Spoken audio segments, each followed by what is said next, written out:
Hello everyone, welcome back to Illume biology class number 315। और ये एक मैंने छोटा सा वीडियो बनाया बिकॉज मेरे पास बहुत क्वेरीज आई थी कि sir same sense mutation, miss sense mutation और नॉन सेंस म्यूटेशन, इन तीनों में कैसे डिफ्रेंशिएट करते हैं और कैसे समझना है इस टॉपिक को। तो मैं बहुत सिंपल तरीके से, बहुत आसान तरीके से मैं आपको ये टॉपिक समझाने वाला हूँ। यहाँ पे देखो, ये टॉपिक समझने से पहले हल्की सी मैं बात करूँगा पॉइंट म्यूटेशन या जीन म्यूटेशन के बारे में।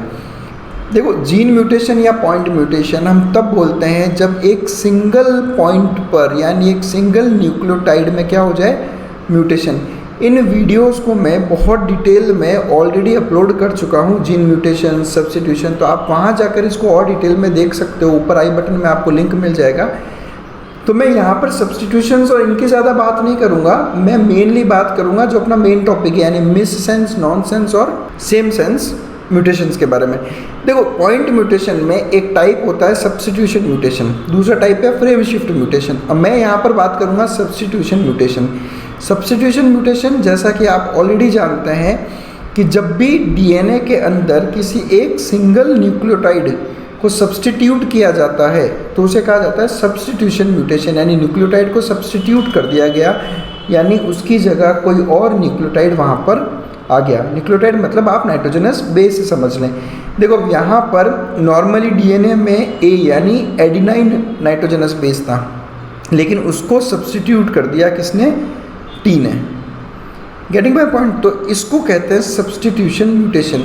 अब जैसे ही यहाँ पर ये न्यूक्लियोटाइड यानी कि ये सीक्वेंस चेंज हुआ, जैसे ही नाइट्रोजनस बेस चेंज हुआ ये सीक्वेंस चेंज हो गया, और सीक्वेंस चेंज होने की वजह से इससे कोड होने वाला एमआरएनए और उस एमआरएनए से कोड होने वाला प्रोटीन, उसमें आ जाएगा चेंज। ठीक है, तो इस तरह से म्यूटेशंस ब्रिंग आउट चेंजेस। तो सब्स्टिट्यूशन म्यूटेशन, जब एक nitrogenous base is replaced by another, it is called as substitution mutation, जिसकी वजह से कोड होने वाला अमीनो एसिड जो है चेंज हो जाता है। देखो, ये वीडियो समझने से पहले आपको ये समझना ज़रूरी होगा कि आपका डीएनए का सीक्वेंस डिफाइन करता है आपके बनने वाले एमआरएनए का सीक्वेंस, और ये एमआरएनए का सीक्वेंस डिफाइन करेगा अमीनो एसिड की चेन को, कि जो अमीनो एसिड्स का चेन बनेगा उसमें कौन कौन से अमीनो एसिड्स हैं, और यही अमीनो एसिड्स की चेन जो है प्रोटीन होती है।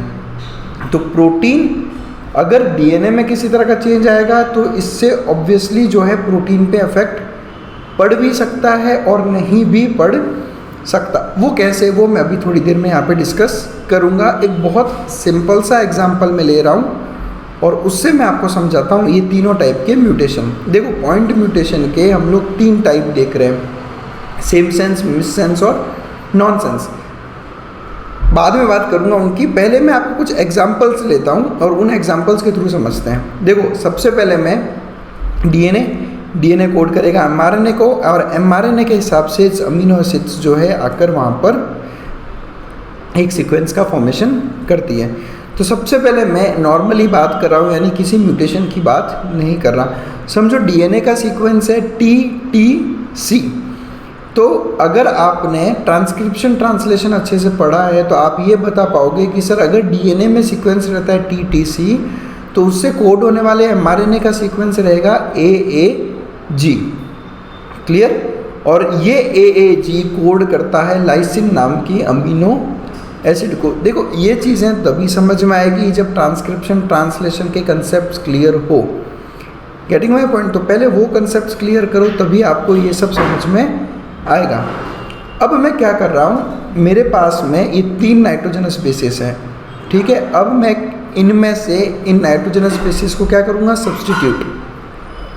पहला एग्जांपल ले रहा हूँ जिसमें मैं C की जगह, जो एंड में जो C है TTC में, उसकी जगह पर मैं T ले रहा हूँ। यानी यहाँ पर देखो आप, इस C की जगह मैंने क्या कर दिया, T। अब एमआरएनए का सीक्वेंस चेंज होगा, तो जो एमआरएनए का सीक्वेंस इससे बनेगा वो है AAA यानी AAA, और AAA जो है वो कोड करता है लाइसिन को, यानी कि पहले भी लाइसिन ही आ रहा था, अभी भी लाइसिन ही बन रहा है। तो क्या हमारे प्रोटीन की जो अमीनो एसिड का सीक्वेंस है उसमें किसी तरह का चेंज आया? नहीं। डीएनए चेंज हुआ, एमआरएनए चेंज हुआ, लेकिन प्रोटीन वैसा का वैसा है, अमीनो एसिड वैसा का वैसा है। इसलिए मैंने थोड़ी देर पहले बोला था कि जब भी डीएनए में चेंज हो तो ज़रूरी नहीं है कि प्रोटीन में भी चेंज आएगा ही आएगा, बिकॉज हमने जेनेटिक्स में पढ़ा है कि बहुत सारे कोडॉन्स कई बार एक सिंगल अमीनो एसिड को भी कोड करते हैं। तो जो एमआरएनए पे कोडॉन चेंज हुआ लेकिन जो बनने वाला अमीनो एसिड है अगर वो सेम ही रहेगा तो इस तरह का हमें केस देखने को मिलता है। नेक्स्ट एग्जांपल की बात करता हूँ। ये पहला एग्जांपल लिया मैंने। दूसरा एग्जांपल मैं जो सबसे पहले वाला टी है उसको सब्सटीट्यूट करूँगा विद ए, यानी जो टीटीसी था वो बन गया एटीसी। अब इससे बनने वाला अमीनो जो एमआरएनए वो कौन सा होगा, वो होगा यूएजी। और हम सबको पता है कि यूएजी एक स्टॉप कोडॉन है, और जब भी स्टॉप कोडॉन आएगा एमआरएनए पे वहाँ पर ट्रांसलेशन रुक जाएगा, यानी जितना प्रोटीन अब तक बना है वो बन गया, उसके बाद प्रोटीन का फॉर्मेशन वहाँ पर नहीं होगा। यानी कि पहले समझो अगर 8 अमीनो एसिड का सीक्वेंस बन रहा था और समझो 4th पे ये म्यूटेशन हो गया यानी यूएजी बन गया, तो यहाँ पर 4 अमीनो एसिड का ही सीक्वेंस बनेगा। क्यों? क्योंकि ट्रांसलेशन वहाँ पर रुक जाएगा। ये हो गया सेकंड एग्जाम्पल। एक और एग्जाम्पल लेते हैं हम लोग, तीसरा एग्जाम्पल लेते हैं। और तीसरे एग्जाम्पल में मैं बीच वाला नाइट्रोजनस बेस चेंज कर रहा हूँ, यानी कि जो बीच का जो टी है उस टी की जगह पे मैंने ले लिया सी। तो जो एमआरएनए बनना इससे वो एमआरएनए है एजीजी, और ये एजीजी एमआरएनए कोड करता है आर्जिनिन को। अब कौन सा अमीनो एसिड किसको कोड करता है ये अगर आपको सीखना हो तो मैं ट्रांसक्रिप्शन, ट्रांसलेशन इन सब पे वीडियोस ऑलरेडी अपलोड कर चुका हूँ। आपको ऊपर आई बटन में इन सब का लिंक मिल जाएगा। जेनेटिक कोड की एंटायर टेबल, उसको भी कैसे याद करना है उसका भी मैंने शॉर्ट ट्रिक आपको वहाँ पर अपलोड कर चुका है। तो एजीजी कोड कर रहा है किसको? आर्जिनिन को। यानी कि पहले अमीनो एसिड जो प्रोटीन में बन रही थी वो थी लाइसिन, और अब लग रही है आर्जिनिन, यानी कि प्रोटीन चेंज हो गया। What are proteins? These are long sequences of amino acids. Amino acid change तो प्रोटीन भी चेंज हो जाएगा, तो लाइसिन की जगह पे आ गया आर्जिनिन। अब किसको क्या नाम दूं और कैसे दूं वो समझना वो बहुत ज़रूरी है। अगर आप इन नाम को समझ जाओगे तो कहीं नहीं अटकोगे। देखो क्या यहाँ पर अमीनो एसिड चेंज हुआ? नहीं। तो जो पहले मेरा एमआरएनए का सेंस था वो अभी भी वही है, पहले भी लाइसिन था अभी भी लाइसिन है। तो इस तरह के म्यूटेशन को हम कहते हैं सेम सेंस म्यूटेशन, यानी कि मेरा सेंस नहीं बदला, जो सेंस पहले था वही अब भी सेंस, एमआरएनए का सेंस वही है, वो अभी भी लाइसिन ही बना रहा है। या फिर हम कहते हैं साइलेंट म्यूटेशन। साइलेंट म्यूटेशन इसलिए बोला क्योंकि प्रोटीन में कोई चेंज नहीं है, डीएनए में चेंज हुआ, प्रोटीन में कोई चेंज नहीं है। तो अगर प्रोटीन में कोई चेंज नहीं है तो हमारा फिनोटाइप भी चेंज नहीं होना। तो इस तरह का म्यूटेशन किसी भी तरह का बदलाव नहीं लेके आता, इसलिए इस तरह के म्यूटेशन को हम कहते हैं साइलेंट म्यूटेशन। सेकेंड एग्जाम्पल में स्टॉप कोडॉन आ गया, ट्रांसलेशन वहीं रुक गया, यानी जो एंटायर सेंस था एमआरएनए का वो खत्म हो चुका है अब। क्यों? क्योंकि वो प्रोटीन वहीं पर अटक गया, वो आगे नहीं बन रहा।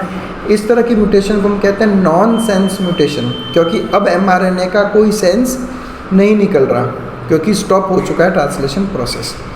तीसरे एग्जाम्पल में मैंने लाइसिन की जगह आर्जिनिन बना दिया, यानी कि मैंने सेंस चेंज कर दिया। तो इस तरह की म्यूटेशन को हम कहते हैं मिस सेंस म्यूटेशन, यानी वो मिसअंडरस्टैंड कर गया उस सेंस को और अमीनो एसिड उसने चेंज कर दिया। तो this is miss sense mutation. I hope आपको ये चीज़ क्लियर है। अब देखो म्यूटेशन इन तीनों में से कोई भी हो, तीनों में देखो डीएनए तो चेंज होगा ही होगा, ऑब्वियस सी बात है। म्यूटेशन मतलब डीएनए का ही चेंज होता है, और जब भी डीएनए में चेंज आएगा इस तरह तो जो उससे कोड होने वाला एमआरएनए है वो भी ऑब्वियसली चेंज होगा ही होगा। यानी इन तीनों म्यूटेशन में डीएनए और आरएनए दोनों में चेंजेस आएंगे, लेकिन प्रोटीन में क्या डिफरेंस है इन तीनों में वो हम लोग बात करते हैं। सबसे पहले बात करता हूँ मिस सेंस म्यूटेशन, यानी कि एमआरएनए का सेंस ही चेंज हो गया तो जो बनने वाला प्रोटीन है वो भी चेंज होगा, बिल्कुल होगा। सेम सेंस म्यूटेशन, जो बनने वाला प्रोटीन है एमआरएनए का सेंस अभी भी वही है, तो जो बनने वाला प्रोटीन है अभी भी क्या रहेगा?